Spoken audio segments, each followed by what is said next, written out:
Baik, Assalamualaikum warahmatullahi wabarakatuh. Perkenalkan, saya Amalia Renazara Duma dengan NIM 202475006. Di sini saya merupakan mahasiswa PPG Calon Guru Gelombang 2 tahun 2024 dari program Studi Pendidikan Ekonomi Universitas Indraprasta PGRI.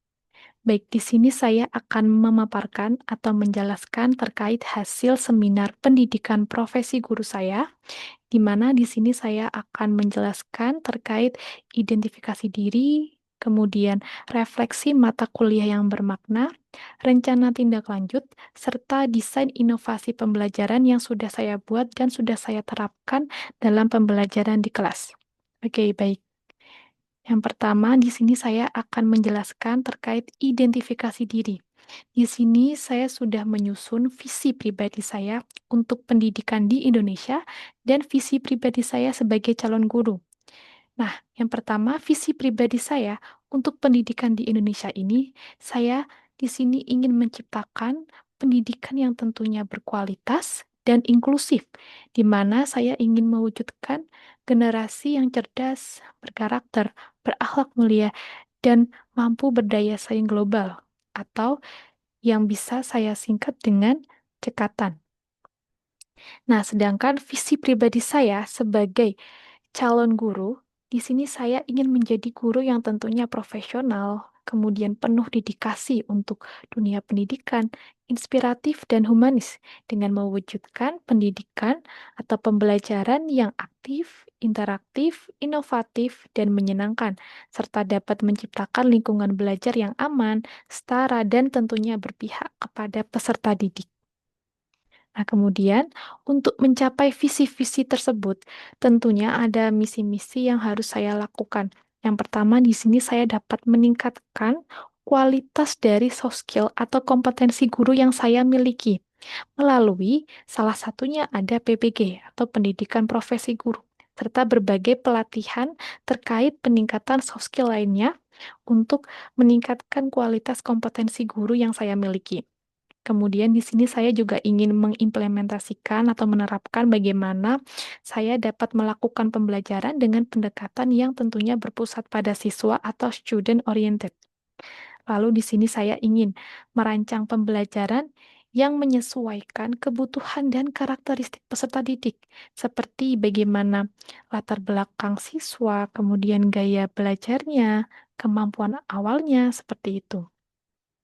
Lalu di sini saya juga ingin memasukkan unsur media yang berbasis teknologi digital yang kreatif dan inovatif. Untuk apa? Untuk meningkatkan minat dan motivasi belajar siswa dalam pembelajaran tentunya. Lalu di sini saya juga ingin menyediakan ruang yang adil dan aman untuk para siswa dalam berpendapat atau berekspresi tanpa ada rasa takut atau diintimidasi, seperti itu.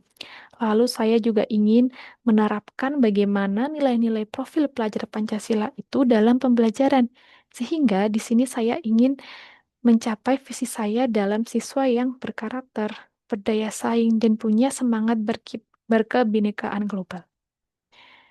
Oke, kemudian untuk mata kuliah yang bermakna bagi saya di sini ada dua. Yang pertama ada PPL 2, di mana di sini saya pilih artefak yang menurut saya paling bermakna adalah observasi pelaksanaan pembelajaran di pembelajaran terbimbing. Nah, jadi di sini observasi saya dinilai oleh guru Pamong, yang mana alasan saya memilih artefak ini dikarenakan di sini saya dapat mengevaluasi lebih lanjut terkait pembelajaran yang sudah saya lakukan, bagaimana kekurangan pembelajaran yang ada dalam pengajaran saya dan dalam pembelajaran seperti itu. Sehingga dalam kekurangan yang saya yang sudah saya dikoreksi oleh guru Pamong, di sini saya bisa memperbaiki lebih baik lagi daripada sebelumnya, sehingga pembelajaran juga akan lebih meningkat dan lebih berkualitas seperti itu. Oke, lalu untuk mata kuliah yang bermakna yang kedua di sini menurut saya ada pada mata kuliah teknologi baru dalam pengajaran dan pembelajaran pada semester 1. Di sini saya memilih artefak yang paling bermakna itu ada di topik 3 di ruang kolaborasi. Di mana di sini saya belajar untuk menyusun bagaimana membuat perancangan pembelajaran dan asesmen sesuai dengan model Azure, yaitu Analyze Learner, State Standard, and Objective, Select the Materials, Media, and Method, Utilize Media, Material, and Method, kemudian Require Learner, dan Evaluate and Revise. Jadi, alasan saya memilih artefak ini, di sini saya dapat belajar bagaimana saya dapat menyusun modul ajar dengan menggunakan komponen-komponen dalam model Azure, seperti saya harus menganalisis peserta didik seperti apa kebutuhannya, karakteristiknya bagaimana. Nah, di sini saya menganalisisnya itu bisa salah satunya melalui asesmen diagnostik. Kemudian saya juga menetapkan tujuan pembelajarannya. Lalu berikutnya saya juga bisa memilih bagaimana metode yang sesuai, yang efektif, yang tentunya berpusat pada siswa, dan juga menggunakan bahan ajar dan media pembelajaran yang inovatif, yang kreatif, tentunya yang berbasis digital. Nah, kemudian di sini saya juga belajar untuk memanfaatkan bagaimana menggunakan dan menggabungkan media, metode, dan bahan ajar dalam pembelajaran.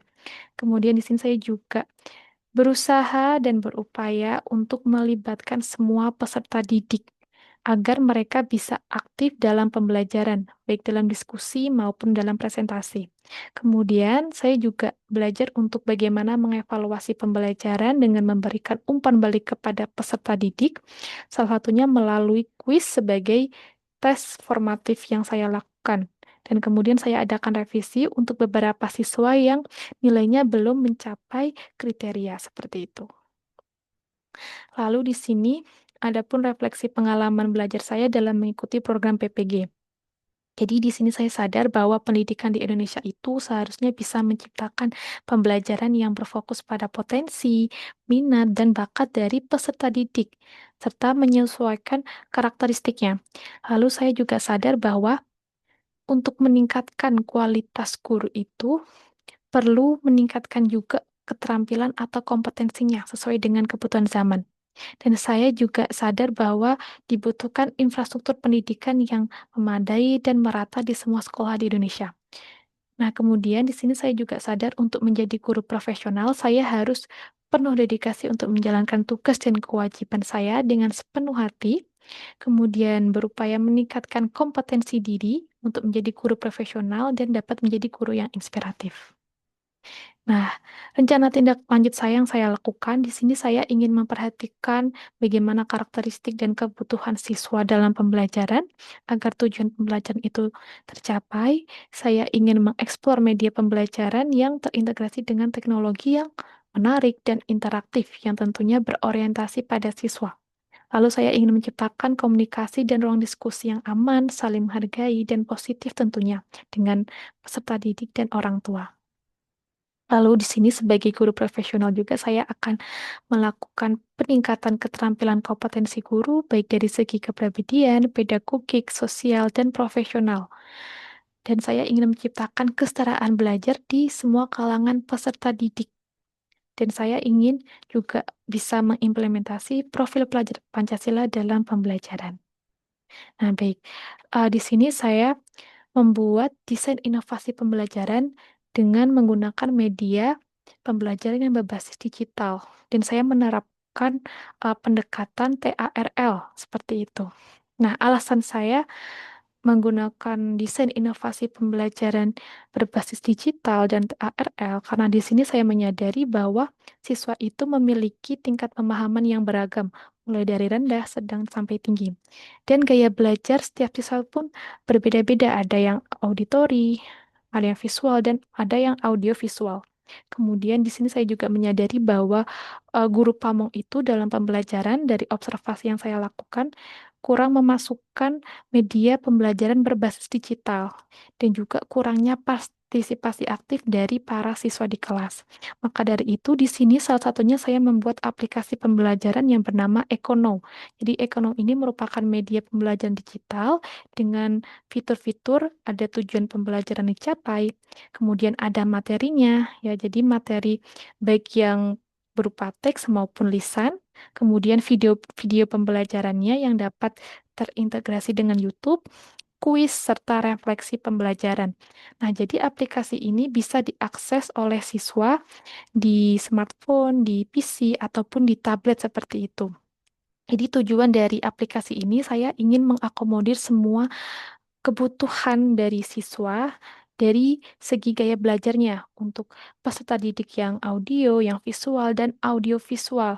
Tentunya di sini untuk menarik atau mendorong minat peserta didik dalam pembelajaran dengan penyajian aplikasi yang fleksibel, menarik, dan interaktif.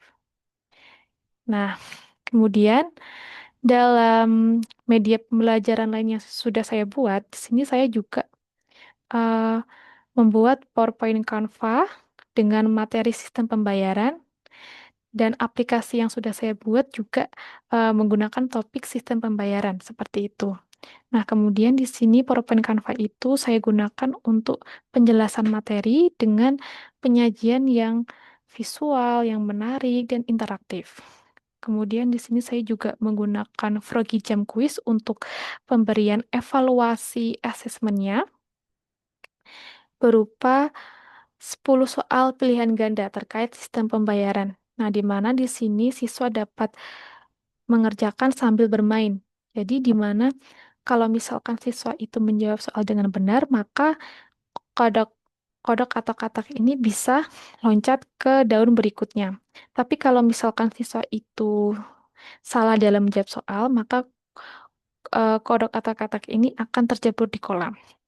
Lalu untuk media berikutnya saya menggunakan Google Form untuk melakukan asesmen diagnostik sebelum pembelajaran untuk mengetahui bagaimana tingkat pemahaman siswa mulai dari yang mulai berkembang, cukup berkembang, dan juga yang sudah mahir untuk pembagian kelompok pembelajaran dalam pendekatan TARL.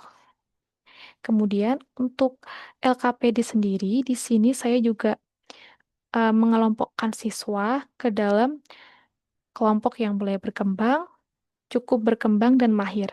Jadi untuk mulai berkembang itu ada dua kelompok, kemudian cukup berkembang itu ada dua kelompok juga, dan mahir itu juga ada dua kelompok. Jadi setiap kelompok yang dalam kategori mulai berkembang, cukup berkembang, dan mahir itu ada LKPD untuk menganalisis studi kasus melalui artikel yang mereka baca.